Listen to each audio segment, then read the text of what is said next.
आइए दोस्तों, illustration number 11 ICM module PGBP chapter start करते हैं। ठीक है, तो C inter PGBP chapter ICM module illustration number 11, right. आइए, यहाँ पे आपके सामने इलस्ट्रेशन नंबर 11 में कहता है कि एक फर्म है जो कि पे करता है 7,50,000 remuneration to its partner. Partner को यहाँ पे रेम्यूनरेशन पे किया जा रहा है 7,50,000, और कहता है कि पार्टनरशिप डीड के हिसाब से ही चल रहा है। मतलब कि पार्टनरशिप डीड में ही हमने ये लिख रखा है कि इतना पेमेंट करेंगे, और पार्टनरशिप डीड के हिसाब से ही हमने 7,50,000 का पेमेंट किया है अपने पार्टनर्स को। कहता है कि कंपनी का जो बुक प्रॉफिट है, ठीक है, बुक प्रॉफिट है, वो बुक प्रॉफिट कितना है? 10 लाख। आपको पूछा जा रहा है कि क्या रेम्यूनरेशन पूरे का पूरा आप पीएनएल में, मतलब कि अलो कर दिया जाएगा डिडक्शन। ठीक है, डिडक्शन का मतलब पीएनएल में आप दिखा पाएंगे एज अ एक्सपेंस पूरे का पूरा दिखा पाएंगे? आंसर इज यस और नो। ठीक है, तो यहाँ पे आपको पूछा गया है। तो सर जब हम यहाँ पे प्रोविजन ये कहता है, प्रोविजन बता दूँ सबसे पहले। सर प्रोविजन ये कहता है कि अगर पेमेंट या फिर रेम्यूनरेशन वर्ड यूज़ कर रहे हैं, रेम्यूनरेशन अगर आप पे करें अपने वर्किंग पार्टनर को, ठीक है, रेम्यूनरेशन वर्किंग पार्टनर को पे कर रहे हैं, तो जितना भी रेम्यूनरेशन पे किया है, क्या पूरे का पूरा अलो होगा? आंसर इज नो, पूरे का पूरा अलो नहीं होगा। लेकिन हाँ, एक कंडीशन, अगर वो कंडीशन फुलफिल कर देते तो जितना भी पेमेंट किया है उससे जो जो पेमेंट निकल के आता है उतने अमाउंट तक आपका एग्जेम्प्ट कर दिया जाएगा, मतलब कि डिडक्ट कर दिया जाएगा, सॉरी डिडक्ट आपको मिल जाएगा। ठीक है, तो उतने अमाउंट तक का डिडक्शन आपको मिल जाएगा।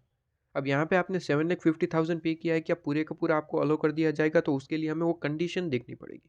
अगर वो कंडीशन फुलफिल करता है तो 7,50,000 पूरा अलो कर देंगे, लेकिन वो कंडीशन फुलफिल नहीं करता तो उस कंडीशन के हिसाब से जितना अमाउंट आएगा उतना ही अलो करेंगे। सर कंडीशन क्या है? कंडीशन कुछ इस तरीके से है कि जितना भी आपके पास में बुक प्रॉफिट है, जितना भी बुक प्रॉफिट है, बुक प्रॉफिट वो आपको लिखना है। बुक प्रॉफिट को दो भागों में बांट देना है। ठीक है, बुक प्रॉफिट को दो भाग में बांट देंगे।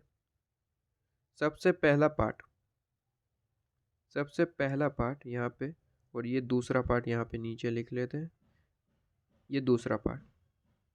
ठीक है, दो भाग में। सबसे पहले भाग में आपको लिख देना है कि बुक प्रॉफिट का जितना भी बुक प्रॉफिट है उसमें first 3 lakh rupees, first 3 lakh rupees आपको लेना है। ठीक है, फर्स्ट 3 लाख रुपीज़।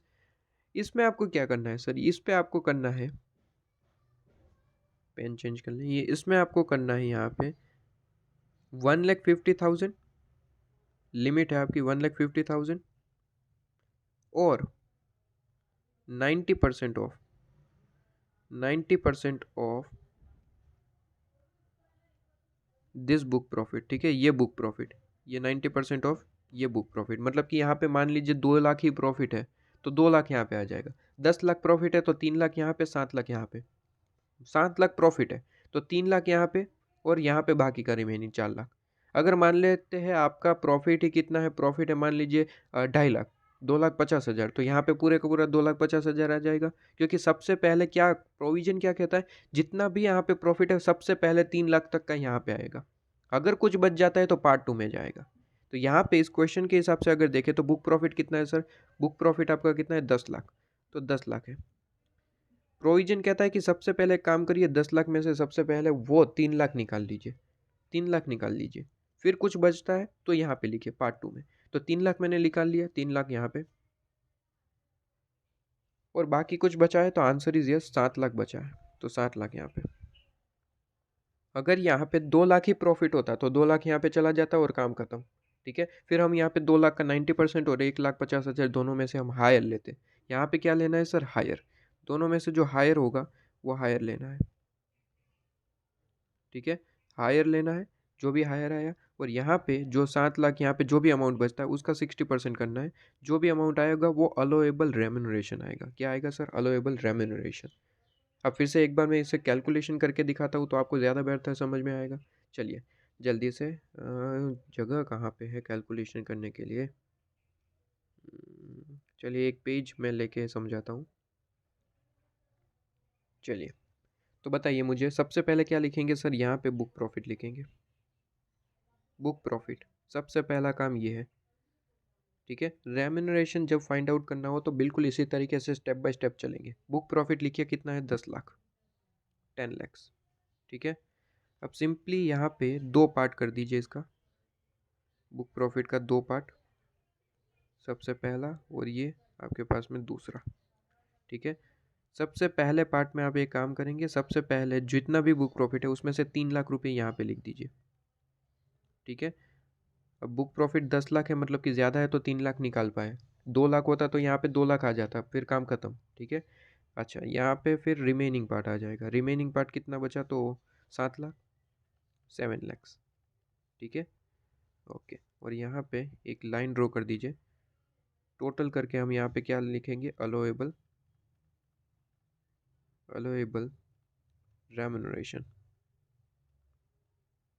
ठीक है, अलोएबल रेम्युनरेशन। अब 3 लाख में आपको एक ट्रिक करनी है, सबसे पहला यहाँ पे आपको देखना है क्या चीज़, सर जितना भी यहाँ पे आपने रेम्युनरेशन लिया है इंटू 90% करिएगा, और यहाँ पे एक लिमिट है 1,50,000, ठीक है। दोनों में से हायर लेना है, तो 90% करिए 3 लाख का, 3 लाख का 90% तो 2,70,000, तो यहाँ पे 2,70,000, ठीक है। 2,70,000 दोनों में से हायर क्या है सर, ठीक है, हायर क्या है, हायर लेना है, तो हायर आपका 2,70,000, 2,70,000 हमने लिख लिया, ठीक है। ये लीजिए 2,70,000, ओके। और यहाँ पे आपको सिंपली क्या करना है, यहाँ पे आपको सिंपली 60% कर देना है, वो अलाउेबल अमाउंट आ जाएगा। तो यहाँ पे आपका कितना अमाउंट आएगा, तो 7 लाख इंटू 60%, तो यहाँ पे 4,20,000, तो अलाउेबल अमाउंट कितना आएगा, टोटल करिए 2,70,000 प्लस 4,20,000, तो ये आपका आंसर आएगा 6,90,000। ये क्या आ गया सर, 6,90,000 अलाउेबल अमाउंट, ठीक है। ये क्या आ गया सर, अलाउेबल अमाउंट। अब आपने जितना भी पेमेंट किया है उसमें से 6,90,000 तक डिडक्शन मिलेगा, उससे ज़्यादा नहीं मिलेगा। आपने पेमेंट कितना किया है सर, 7,50,000 का, उसमें से 6,90,000 आप डिडक्ट कर सकते हैं, बाकी का डिस अलाउ हो जाएगा। मतलब कि कितना डिस अलाउ हो जाएगा, तो 7,50,000 माइनस 6,90,000, तो 60,000 आपका डिस अलाउ हो जाएगा, वो आपको अलाउ नहीं किया जाएगा, ठीक है। तो यहाँ पे एज़ पर रूल आप यहाँ पे देख सकते हैं कि कहाँ गया हाइलाइटर, ये रहा। तो यहाँ पे आप देख सकते हैं कि 2,70,000 पहले 3 लाख पे अलो किया जाएगा और 4,20,000 बाकी के, टोटल आपका हो जाता है 6,90,000 अलोएबल अमाउंट। तो ये अलोएबल अमाउंट है, तो डिस अलो कितना होगा सर, 7,50,000 में से 6,90,000 अलो होगा, तो डिस अलो कितना, 60,000, ठीक है। डिस 60,000 जो है वो डिस अलो हो जाएगा एज पर दी प्रोविजन, राइट। सेक्शन याद रहता है तो ठीक है, नहीं याद रहता तो सिंपली इस तरीके से लिखिए कि एज पर दी प्रोविजन, ठीक है। चलिए, तो ये आपके पास में इलस्ट्रेशन नंबर 11 कंप्लीट होता है।